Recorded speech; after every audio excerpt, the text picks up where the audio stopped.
14 बरस बाद पुराने साथियों की मुलाकात। शहबाज शरीफ ने अदम एतमाद के लिए चौधरी बरादरान से ताउन मांग लिया।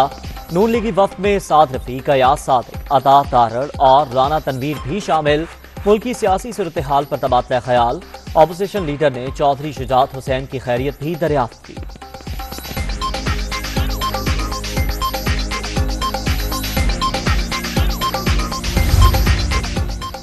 आसिफ सरदारी की तबीयत नासाज। सिराजुल हक से आज होने वाली मुलाकात मुलतवी। दोनों रहनुमा कुछ दिनों बाद मिलेंगे। तर्जुमान जमात इस्लामी की तस्दीक।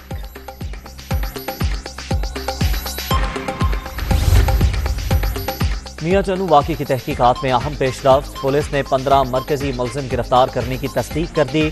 सीसीटीवी फुटेज की मदद से मजीद की शनाख्त का अमल और गिरफ्तारियों के लिए छापे जारी।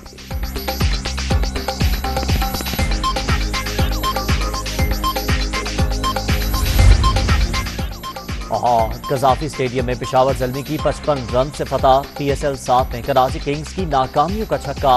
194 रन का हदफ हासिल करने में नाकाम। पॉइंट्स टेबल पर बदस्तूर आखिरी नंबर।